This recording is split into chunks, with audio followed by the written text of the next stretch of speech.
ہاں نصیحت تاکہ وہ بھی پرہیزگار ہوں.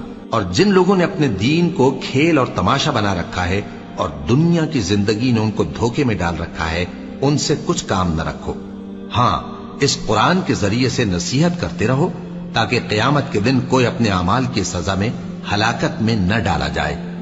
اس روز اللہ کے سوا نہ تو کوئی اس کا دوست ہوگا اور نہ سفارش کرنے والا، اور اگر وہ ہر چیز جو روئے زمین پر ہے بطور معاوضہ دینا چاہے تو وہ اس سے قبول نہ ہو. یہی لوگ ہیں کہ اپنے اعمال کے وبال میں ہلاکت میں ڈالے گئے، سو ان کے لیے پینے کو کھولتا ہوا پانی اور دکھ دینے والا عذاب ہے، اس لیے کہ کفر کرتے تھے. کہو کیا ہم اللہ کے سوا ایسی چیز کو پکاریں جو نہ ہمارا بھلا کر سکے نہ برا؟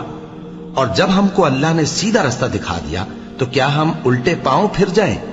پھر تو ہماری ایسی مثال ہو جیسے کسی کو جنات نے جنگل میں بھلا دیا ہو اور وہ حیران ہو رہا ہو، اور اس کے کچھ رفیق ہوں جو اس کو رستے کی طرف بلائیں کہ ہمارے پاس چلا.